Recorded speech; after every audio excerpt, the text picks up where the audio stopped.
Okay, hopefully that is, yes, I see us recording. So welcome everyone to the today's NACEP webinar series. And we are very happy to have Cristi Millard from Salt Lake Community College, who will help us talk through some of the things she's learned professionally with financial aid and facts and myths and other concurrent enrollment poor performance risks. Cristi, and thanks for your time. You can certainly open up your chat box if you would like and type in questions as you go. We'll sort of have Camille check the chat box, and if it seems like a good time to jump in and interrupt, go ahead and do that, Camille. Otherwise, we'll wait till the end of the presentation and definitely take time for Q&A. So I'm going to turn, Camille, I'm going to turn you over now as co-host as well. And then Cristi, would you like to reintroduce yourself and give us some more background about your work? Sure. As Jill said, my name is Cristi Millard. I'm currently the Director of Special Projects and Compliance within the Office of Financial Aid and Scholarships. Prior to that, I was Director of Financial Aid and Scholarships here at Salt Lake Community College for a little over 20-something years. So I've been in financial aid over 35 years. Started when I was a small child, so that's why. I work a lot with Brandon Kowalas, who does the concurrent enrollment here at Salt Lake Community College. We're both on the enrollment management team. And so I just was asked to talk about some of the facts and myths about financial aid and how that impacts our concurrent enrollment students, or how it could impact our concurrent enrollment students. So the first thing I wanted to talk about was encouraging your students to complete the free application for federal student aid. They have moved the date when that's available to October, and this could be October of the year you have your senior students. So if they're planning on going to college or any type of college, so university, technical college, online college, doesn't matter what kind it is, we encourage everyone to fill out the FAFSA. In Utah, we used to be the very last state in the US for completion rates. And we've studied a lot about why the students here in Utah don't fill out the application. And many of them would be eligible for some kind of financial aid if they did fill it out.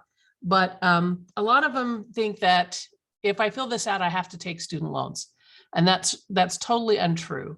And so we ask students to fill it out because a lot of the scholarships that they apply for may ask for completion of the FAFSA, like our PACE scholarship, they like them to fill out the FAFSA. Some of our alternative high school such as Horizonte, ask them to fill out the FAFSA, but it helps them qualify for the Pell Grant, which is the free money, state grants, which they normally don't have to pay back, student loans, if that's what they want to do, as well as other scholarships or tuition waivers at the institution.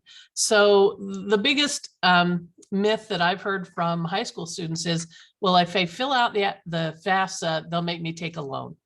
And while some schools may have such a high cost of education that loans are needed, schools such as Salt Lake Community College, they're not needed unless they don't qualify for a Pell Grant. They might need that. But we never require a student to take a student loan at our school. And I know most of the other schools in Utah do not as well. It helps us though, determine if the student can qualify for subsidized loans or unsubsidized loans. So number one is encouraging all high school students to complete the FAFSA. We go out with, now it's the state, it used to be the State Board of Regents, but we would conduct FAFSA application workshops throughout the state, both virtually and in person. So if any of your schools have not been contacted to do that, Salt Lake Community College is more than happy to come out and help your students fill those out.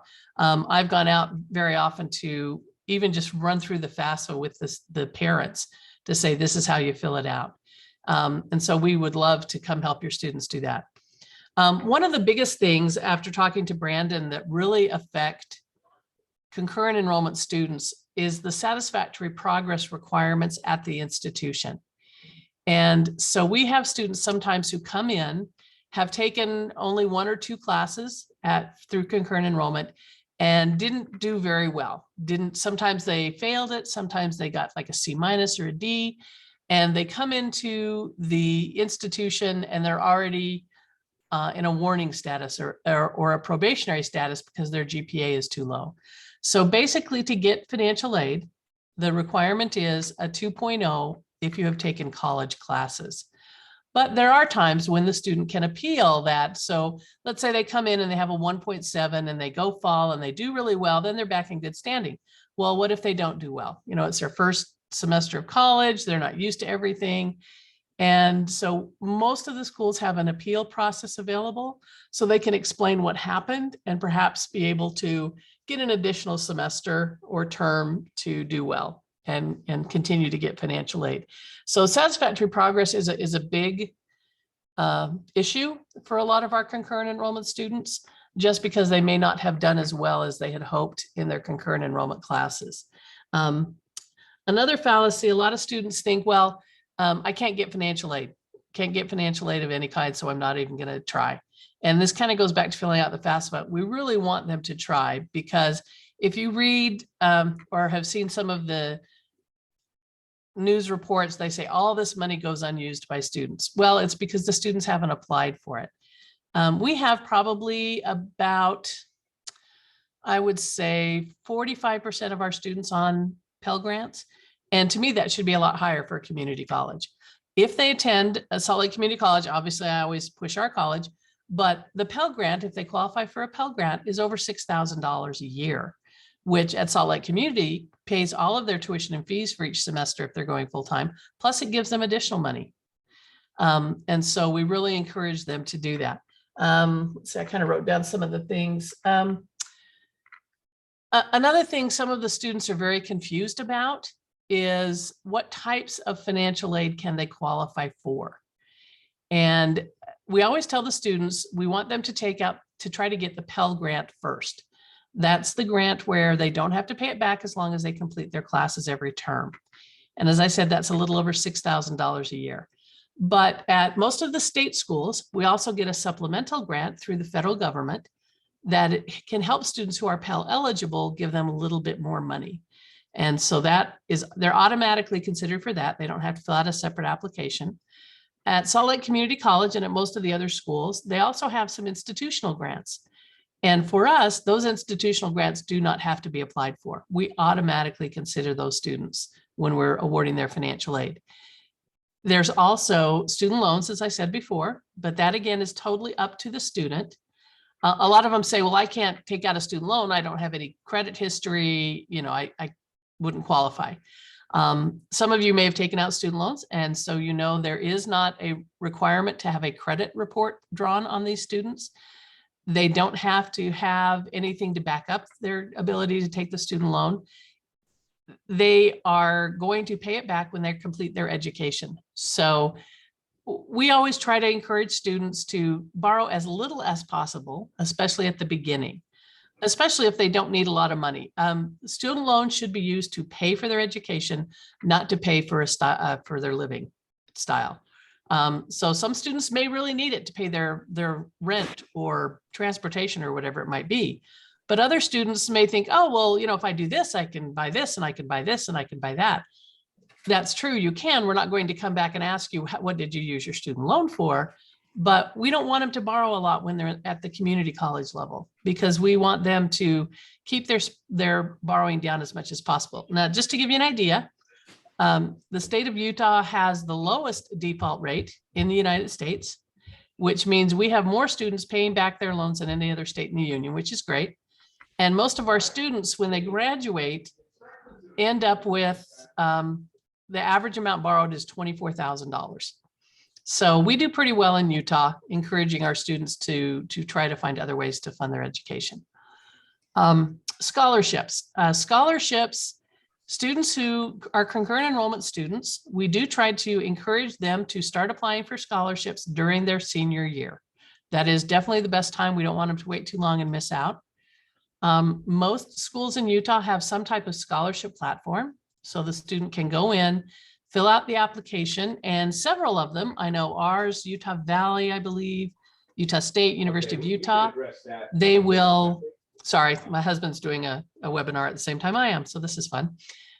Anyway, they have a platform that will automatically match the students with the scholarships, which is great because years and years ago when I first started in financial aid, the way you found applications for scholarships you were eligible for was to look in a big scholarship book that was 300 pages long and have to read through all the scholarships to find one that you might qualify for. And granted, you could find them, but it took a lot of time, a lot of work. I mean, I know students who would spend 10 hours a week just trying to find scholarships. Now, most of the schools and most of the schools out of state have the same type of platforms. It will match the student up and say, okay, you fill out some general questions, and then the system will tell you, here's the scholarships that you qualify for. And it will tell them if they need to do additional information. One of the biggest myths about scholarships is that you have to pay to apply. If a scholarship requires them to pay to apply, we tell them not to do it. Normally, it's like they have one scholarship of $10,000 for the entire United States, and you have to pay $25 to apply for it. Anytime the student has to pay to apply, we tell them not to do it. In fact, I had a mother call me once who said, we just spent $1,000 on these applications for scholarships. Can we get the money back? And, unfortunately, I had to tell her no, because it goes right to the person who's giving the scholarship. And sometimes it's a scam, sometimes it's not. So we ask them to be very careful and use reputable scholarship applications, or call their school and ask them if this is one that they know about. So scholarships, we really want the students to apply for those. And then, as I said, there's several other kinds of aid that the first step is the FAFSA. For example, this last couple of years during the pandemic, all of the schools were offered money for Higher Education Relief Act. And so we were able to offer some money to students. Now, sometimes that money can go to concurrent enrollment students. Last semester, fall semester, we offered our concurrent enrollment students the opportunity to fill out an application and tell us why they needed it. But it probably will be available during this coming fall. So if you have concurrent enrollment students, as long as they're registered for classes, enrolled in that institution, they may qualify for those funds. So we always tell the students, keep your eyes open, watch to see what's available, and try to get that money if you can. But what I'm wondering, you're the ones who are working with the students. Are there particular areas that your students are confused about, uncertain about? I know financial aid is a very confusing process for many families. So do you have any questions I could answer for you on that? I have a question. Sure. So in trying to help students understand what will happen when they get a W in relation to them applying for federal aid. So if you could kind of review that, that'd be awesome. Okay, so W in their concurrent enrollment class? Okay. When they come into the institution, all institutions are required to set a satisfactory progress policy. The policy requires students to have a completion rate anywhere between 67 and 70%. So if they come in and have a W on their transcript, and they go during the fall and take one class and do well, when we figure out what they call their pace would only be 50% because they may have taken a 3 credit hour class and gotten a W, 3 credit hour class they completed. So it depends on how many credit hours they've taken, how a W will affect them. So we have some students who go fall, they're okay, and do well fall, but their percentage is not up to the requirement of 70% at Salt Lake Community College. This puts them into a warning status at our school for spring. But as long as they do well spring and then get back up above 70%, then they're fine. But like I said, other schools, it may only be 67%, but we encourage students to come in and talk to us about it. It doesn't influence their grade point average, which we require a 2.0, but it can affect their pace. And so a W can affect their pace. Now, if they stay in the class and get a D minus, then they don't have a 2.0. But if they do well, say they get an A in their class in the fall, they may be above a 2.0, so it doesn't impact them as much. So every student is individual, and we try to talk to each one of them individually if they have questions like that, so we can really look at how it will affect them.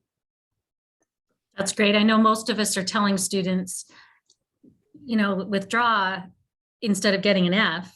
Yeah. Or even maybe even a D minus, depending on what it is. But yeah, they still have that understanding that they can just do that and no big deal. And we're trying to tell them, no, it will affect your financial aid. So yeah. And I did have a mother tell me, well, I was told they get a free semester. And I'm like, not really. There's not really such a thing as a free semester. Mhm. It may not impact them as badly if they do well when they're, on their next semester.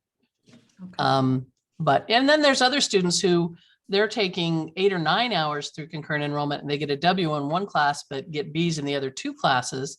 And then they're okay because they're still above the 70% that we require. So every student can be different.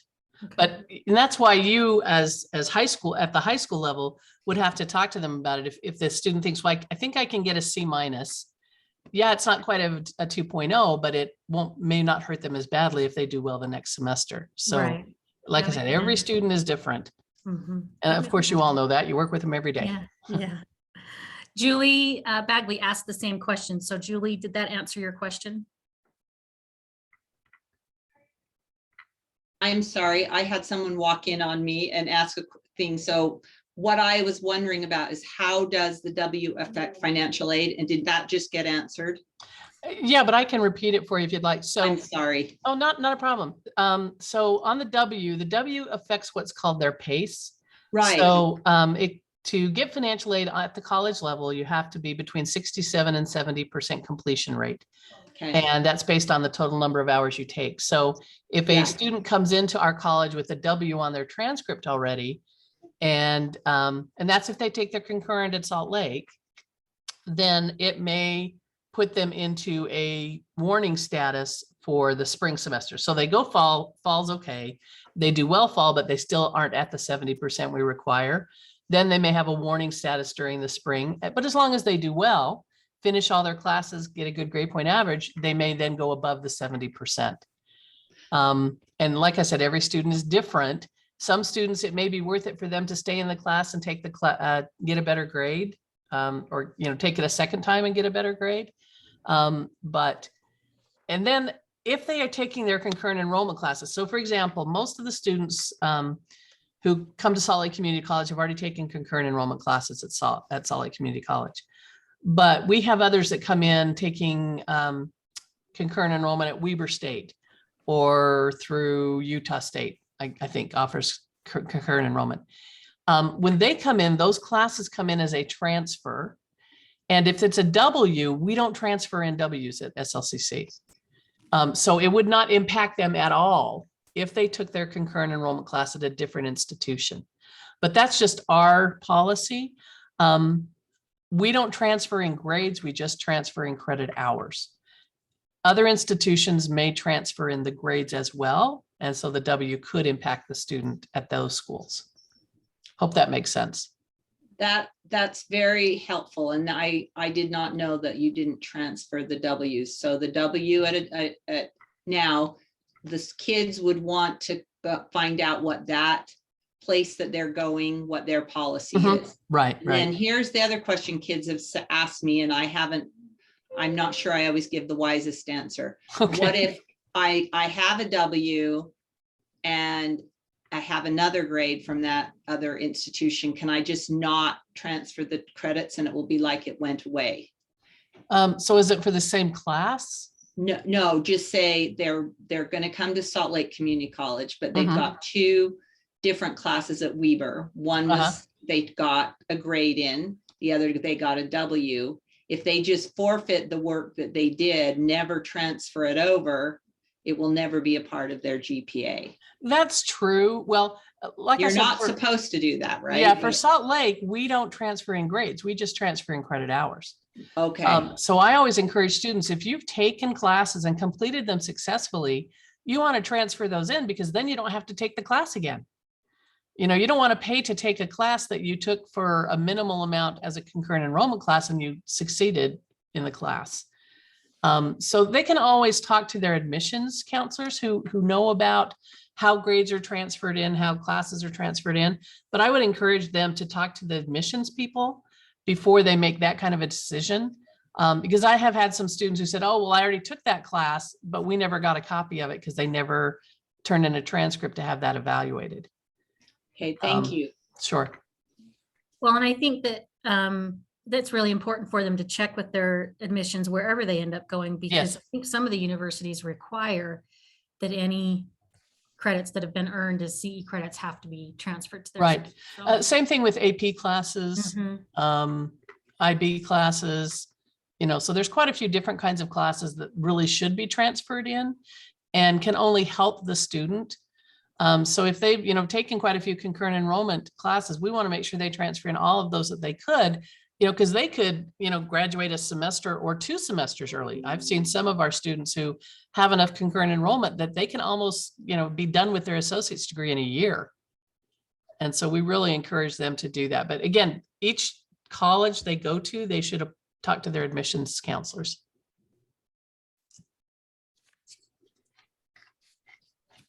Any other myths your students are giving you about financial aid? I know there's a bunch out there. I haven't been to high school in a while, but I know there's a bunch out there.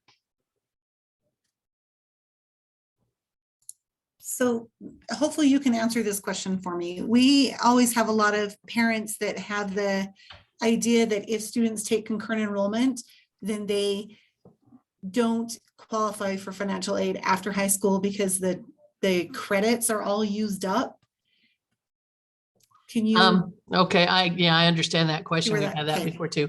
So there is a limit of 150% of the credits required for graduation that a student could get financial aid for.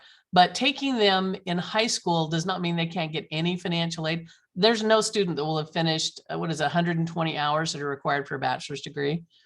And I don't think I've ever seen a student come in with the 65 credits that are required for an associate's degree. And so absolutely not. They can still apply for financial aid. It may be reduced. So for example, at our institution, if they're going for their associate's degree, we can fund them up to 95 credits because that's 150% of what they would need for graduation. That allows them to take remedial courses if they need to, or prerequisites if they need to. And so let's say they come in with 15 hours. So for us, we would say, okay, they need 69 for their program minus 15. They need 54 credits to complete rather than 69. Multiply that. And okay, they need 100, they need this many hours. They need 70 something hours to graduate. And so no, taking concurrent enrollment does not preclude them from getting financial aid. It does reduce the number of hours they might be eligible for, but that's only because they don't have to go as long. And the same thing with a 4-year institution, they would do the same thing.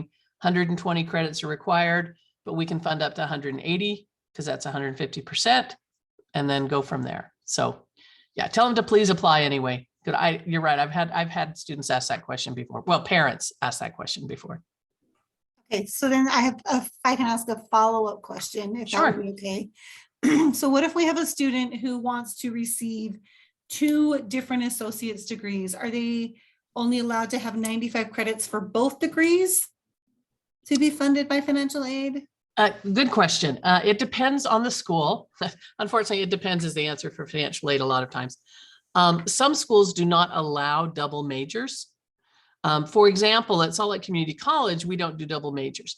The thing about getting 2 associate's degrees is that an associate's degree is a transfer degree. Basically, it's not a degree that would qualify a student for immediate employment. That would be more the Associate of Applied Science or some of our certificate programs. So an Associate of Science degree at Salt Lake Community College enables the student to transfer to a 4-year institution and normally not have to take any general education. They've finished a lot of their prerequisites. So at Salt Lake, we normally do not fund 2 associate's degrees unless after receiving their first degree, they can show us why they need to get a second associate's degree. So the student may have to go through a an appeal process to continue to receive that. But then again, if the student has 150%, if they have classes that they are taking at the same time they're completing the requirements for their associate's degree, but staying under the 95 credit hour limit, then they can probably take some of those classes that might be required. But a lot of it is to sit down with their academic advisor at the college. And if they have questions about financial aid, they will usually pull in our advisors to help talk to the student and get them through that. But then there are other institutions that do allow a double major. And it depends on the program of study, how they allow that student to complete more than one associate's degree. So it would depend on the school they go to. Not really a helpful answer, I guess, but. No, it's actually really helpful. Thank you. Okay, good, good.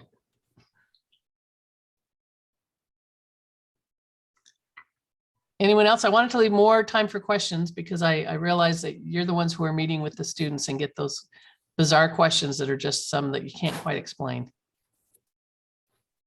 Okay, so here's one that I would actually just the whole community, if you guys have an answer for me.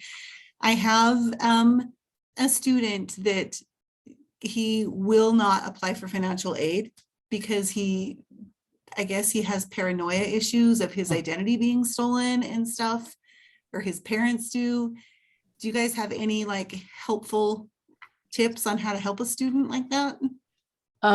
One thing you can tell the student that might put their mind at ease is at this point, the Department of Education through the applications for financial aid have had no data breaches. And it is password controlled. Granted, I'm sure there are still somebody somewhere who could probably get in there. But at this point, we have not had any data breaches in the applications for financial aid. We do a match with, or we do what's called a data retrieval tool with the IRS. So the information comes directly from the IRS to their application for student aid. Probably 3 years ago, there was a data breach there, but they turned off that so they could make sure it didn't impact any of our students. Sometimes though, no matter what you say, the student is paranoid and they're not going to do it. But at this point, it's proven to be very safe. And we've not had students who have had their identity stolen through this process. So, I mean, we could tell them that, but again, it's if we can allay their fears in that way and, tell them it should be all right. But some people are very wary of that. Now, if they are worried about entering things electronically, the school that they're going to go to can print out a paper application that they can fill out and submit. And some students feel more comfortable doing that because then they don't have their social security number or their parents' information out on the web somewhere, and they can do it on paper. And so the student can always file on paper. And if they don't enter an email address, all of the responses from the Department of Education will be through paper, not through the computer. So that might help as well. Do they get paper forms from your office at the college? They actually can go online and print one off themselves. Oh, okay. But if they can't do that, they're welcome to come to any of the colleges and we'll print one off for them. Okay, maybe I'll make that suggestion. It was an unusual situation. I had never been in before and don't ever want to be in again. Mm-hmm. So. Well, and then that kind of leads to one of the issues we've seen with students is that a lot of times their parents don't want to fill out the application because they're a little paranoid as well. Yeah. And go ahead. I was saying, I don't know, like I don't know what the issues are. I don't know if there's like citizenship issues or like, I don't want to delve into their lives. I just don't know how to support them. So. Right. Well, and then for students who are US citizens, but whose parents are not US citizens and may not have a social security number, they can still apply for financial aid if they are US citizens. It does ask for their parents' information, but it tells them that if their parents don't have a social security number or file taxes with an EIN rather than an SSN, the parent can put in their EIN, Again, we have some students who are very nervous about that because, you know, they're afraid that we will then report the information to Homeland Security, but we don't. That's not anything that we do, but their parents can still put their information on their taxes. They just couldn't obviously use the IRS data retrieval if they don't have a Social Security number. Conversely, though, we have some parents who have not filed taxes in many years. They don't believe in it, and they don't want to file taxes and refuse to file taxes. That will impact the student's eligibility, because if the parents have not filed taxes, the student will not qualify for federal financial aid. But sometimes if we have students whose parents refuse to help them, so we'll have students who come in to see us who say, you know, my parents kicked me out. They won't let me use their financial, you know, their information. They can work with the school to become an independent student. But it does take work, and it does take documentation. So a student can't come in and say, my parents don't want to fill it out, so I want to be independent. That won't work. But if they have a legitimate reason that their parents cannot or will not fill out the application, we can work with them. Or if their parents are incarcerated, you know, then they can't fill it out. Or some students have parents who have mental illness. You know, we know that all of these things happen, or they're living with their grandparents and don't know where their parents are, or, you know, myriad of things could have happened. Then we can work with those students. It's really important that they come into the financial aid office when they get ready to fill out the application, and we can work with them on how to apply so that they can get financial aid no matter what their family situation might be. I assume that also is for students that are undocumented.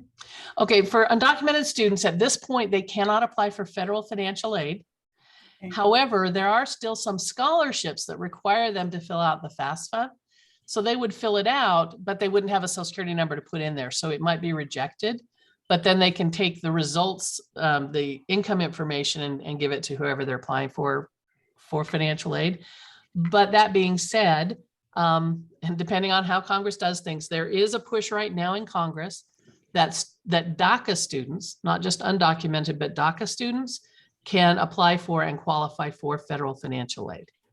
And I don't know that it's not going to happen for the 22-23 year, but it may come up for 23-24 or 24-25. So we're hoping that they do allow the DACA students to apply for financial aid. Okay, so I just want to make sure I'm understanding correctly. So for a student who is in one of these types of situations, they could still apply for financial aid knowing they're going to be rejected, because then it helps them to be able to get access to the scholarships. Is that Yes. accurate? Yeah, Okay. so for some scholarships that do require FAFSA information, they can still fill it out. It will just reject it, but they'll get the results from it and can provide that to their scholarship donor. So that could they fill it out and leave out their parents' information, or would they have to? No, they'd have to complete their parents' information. Otherwise, it won't look at everything to determine if they would be eligible if they had been a citizen. Okay, so they have to actually fill it out. Yes, yeah. Okay. And we've had some students do that. And then that's a good point that you brought up. I would say quite a few of the schools in Utah have scholarships that are for undocumented or DACA students specifically. In the Utah State Legislature, they have a House bill called HB 144 that allows students to be admitted as paying resident tuition rather than non-resident tuition. And then many of the schools, Salt Lake included, have reached out to donors who are willing to donate money that can be used specifically for these students who don't qualify. You know, yeah, they can pay in-state tuition, but if you don't have any money, in-state tuition or out-of-state tuition, it doesn't matter. You don't have enough to pay. But these scholarships are geared specifically towards those students. And that way they can qualify for those scholarships to help cover their tuition and fees. So if they're still just too nervous to fill out the form, is there a different way to access the scholarships? Well, not all scholarships require FAFSA data. And so what they may want to do is look for those. And I totally understand. We have many students who come to us and say, you know, I don't want to do this because I don't want to put myself on the radar, you know, and have someone show up knocking on my door. So I totally understand that. And so they don't have to fill out the FAFSA. They may want to look for those scholarships that, for example, the HERF money that I mentioned earlier, we had that available to any student who attended last semester. And for students who were undocumented or DACA students, all they had to do was tell us what their income was, either through W-2 forms, a written statement, something like that. So that scholarship, they didn't have to complete the FAFSA. They just had to tell us and show us what their income or their parents' income was for the previous year. So there are scholarships out there where they don't have to complete the FAFSA. Okay.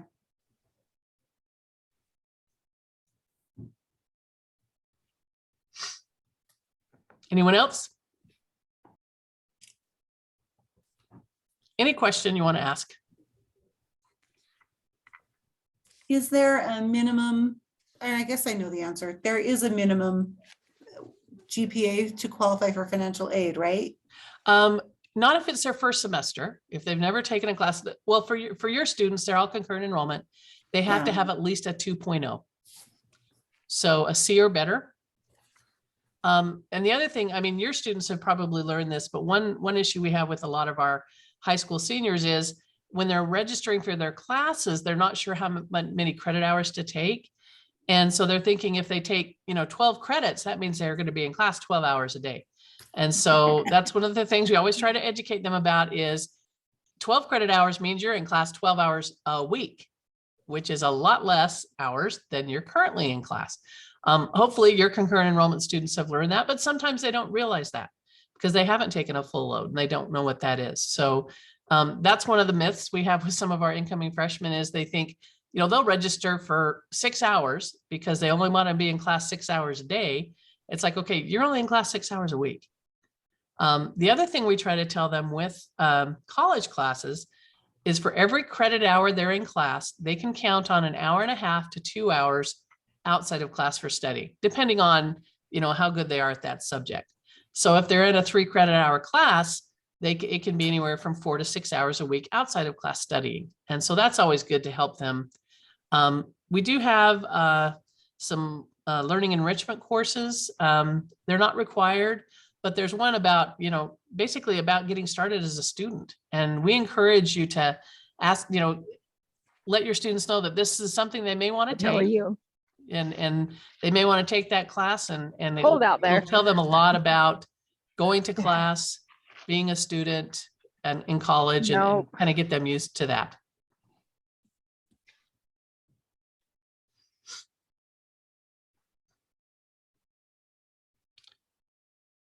Any other questions or are we about out of questions? I just want to clarify, because I think I know this, but when you say 2.0 GPA, that's just for the CE classes they've taken. That's Yes. not for the high school classes. I mean, that's Right. not high school GPA. Yeah. Correct. It's only for those classes that, well, and like I said, for us, when they're coming in, they're not bringing in a GPA. But for some of the other schools, they are bringing in a GPA and they do have the 2.0 requirement. That's the minimum to qualify for financial aid. And then realizing if they are in certain programs of study, they may have a higher GPA required. They may be able to come in with a lower GPA, but at the end of their first semester, they may be on scholarship that requires they have a 3.5 by the end of their first semester. So it depends on the school they go to and their program of study that they're in and the financial aid that they receive. I know there's no easy answers in the financial aid realm. It's kind of sad, but.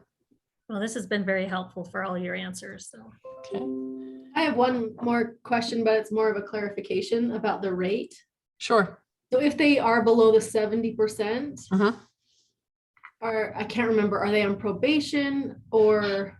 Well, and when they come in, Yeah. they're not on probation or warning or anything. So what we do is after their first semester at Salt Lake Community College, we look to see if they are now at the 70% requirement. If they are not, then they go on a warning status for their next semester.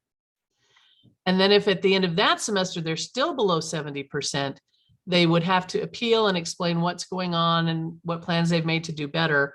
Then they're going to be on probation for the next term. But as long as they meet the requirements of their probation, they're back in good standing. Okay, is that similar to other schools? Do you know? Any school that that checks every semester has a warning and a probation status. For schools that don't, I'm trying to think. Most of the state schools, we check every semester. I don't know. I don't think there's any that just do it once a year. But they can always call and ask that question if they're concerned. Okay, thank you. They don't start on probation. They then? do not. They do not. That They is- don't start on warning or probation. I did not know that. That's good to know. Everybody starts clean. And then at the end of the first semester, we look to see how they've done. So for most of the concurrent enrollment students at Salt Lake, the pace isn't going to catch them. It's the GPA that could the GPA isn't going to catch them because we're not transferring in a grade, but it's the pace that can catch them. So if they took a concurrent enrollment class at Salt Lake and withdrew from it, then they're at 0 completion rate. And so by the end of their first semester, they need to be at 70. And it depends on how many credit hours they take and complete during that term if they can reach the 70%. But again, that puts them on warning for their first semester, not probation. As long as they do well and are up at 70, they're good. I've got a question on clarification as well. Sure. So let's say a student takes 5 classes, withdraws in all 5. So they're at 0%, and they're going to be on probation. And they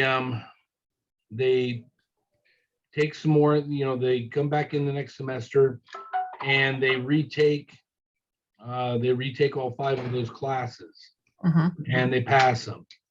Now, are they going to be, for GPA, it would, everything would just wash out the first time through. Right. So you can go from a 0-point GPA to a 4.0 GPA. But as far as completion, okay, do those first 5 W's stay on there as incompletes if they are retaking the same classes? So in other words, are they now at 100% completion or 50% completion? They would actually be at 50% completion because those classes do stay on their transcript. And so let's say it was 15 credits that they withdrew from and they come in and retake them and complete 15. They've only completed 15 out of 30. So they're at 50%. So they would then be on, they would then go on to a, so they're not on probation, they're just on warning for the next semester. So they'd be on warning, let's say it was fall that it was spring when they took those classes, concurrent enrollment. Fall, they did well, did great job. So for spring, they're going to be on a warning status. And at the end of that term, if they complete all their hours, that may have pushed them above 70%. If it doesn't, they can appeal and explain what happened. And very often we'll look back and see, okay, this was during, their concurrent enrollment time. Now they've come in and they've done really well fall and they've done really well spring. And so a lot of times we'll look at it and say, okay, we'll allow you a probationary term to get back to the 70%. And we can actually do a calculation in our office and determine exactly how many credit hours they need to take and complete to reach that 70%. So we'll give them as much ammunition as they need to get back into good standing. But yeah, it'll affect them because it will still show up on their transcript as a withdrawal. Thank you. That's something I think is really important for us to understand, especially when a lot of us know about expunging, first round grades, but it's important to realize that in completion rate functions a little different. Right. Yeah, it'll still look at those. And just so you know, most schools have what they call a academic forgiveness. So if they've been out of school for a while, come back and they say, well, I want these classes to not be considered. The school can say, okay, we won't consider them anymore. But if they apply for financial aid, we have to consider all of their classes. So even though the school may say they're okay for financial aid, they may not be okay. So it becomes very difficult when we're working with those students, but we have to look at everything they ever took, no matter if it was 10 years ago or 5 years ago or last semester. So if they're on any kind of warning, then their funds are not released to them? No, if they're on warning, they get their funds. So if they have a Pell Grant, if they have work study, if they have scholarships or tuition waivers, they would still qualify to get those funds. And even when they're on probation, they would get those funds as well. It's just if we terminate their aid and their appeal is denied, then they wouldn't qualify until they get back up to those 70% and 2.0 requirements. But a student can always reestablish eligibility. It doesn't mean they can never get financial aid. And then, just so you know, in case your students ask this question, so let's say they come to Salt Lake Community College and they might have their aid, you know, terminated or whatever because their completion rate is too low, but then they transfer to the University of Utah. Their financial aid status at Salt Lake does not transfer to the four-year school. They start clean at the four-year school. So we have told some students sometimes, you know, they're saying, well, I was thinking about going to Weber State. It's like, well, then, you know, maybe that's where you should go because they'll start you clean at Weber State while we'll continue to have issues with your satisfactory academic progress. But then they'd have to do well at Weber. I mean, it doesn't say they don't have to do well there, but they may be able to do that. So I know sometimes those students will come back and talk to you, tell you how they've been doing. So, Oh, go ahead. go ahead. No, go ahead, Kevin. I have an academic probation question. Okay. So if a student, say, fails English 1010 at Salt Lake Community during as a concurrent enrollment student, and then they come to Dixie State and retake that class, that doesn't expunge the Salt Lake Community grade. Is that Correct. correct? That's correct. It has to be retaken at the institution where it was failed, right? Yeah, it's if they retake it at Salt Lake Community College, the E is still on the transcript, but it shows as a repeat course and the E is not Right. calculated into their GPA. Right. If they take it at Dixie College, the E stays there on the Salt Lake transcript and it still Okay. counts in their GPA.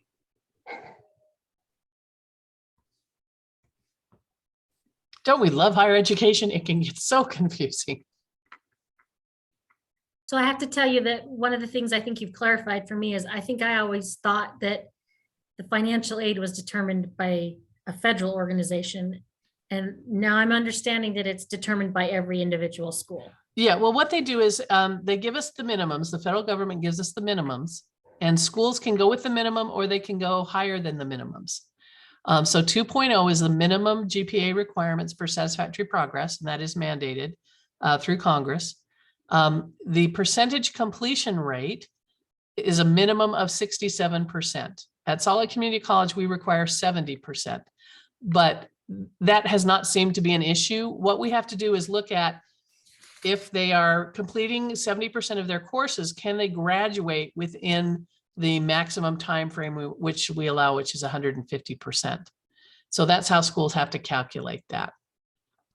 And then you have some schools that are clock hour, and that's totally different. So Davis Technology College, Ogden Weber, Uinta Basin, they do their satisfactory progress differently. The technical colleges do not have a PACE requirement. They just, because for them, a student has to reach certain competencies to continue to get their financial aid. So they don't have a PACE requirement. They just have a, the competency based is their GPA per se. So it works a little bit different if they're going to a technology college that only offers a clock hour program. Because we do have clock hour programs at Salt Lake as well as credit hour programs. Good to know.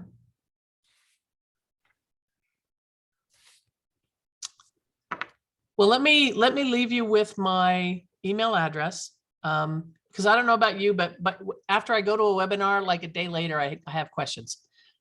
So my email address, you're welcome to email with any questions, is Cristi, CRISTI.Millard, MILLARD, @slcc.edu. And I'm happy to answer any questions that you might have about financial aid or confusion that students may have. So Well, Cristi, this has been so wonderful. I've learned so much in just the last 45 minutes. So great. So great. We appreciate you taking your time and doing this for us. So sure. And like I said, any questions, you're more than welcome to give me an email. Great. Thank you so much. Thank you. Appreciate it. All right. Bye-bye. Thanks. Bye-bye. Thank you. I'm gonna go.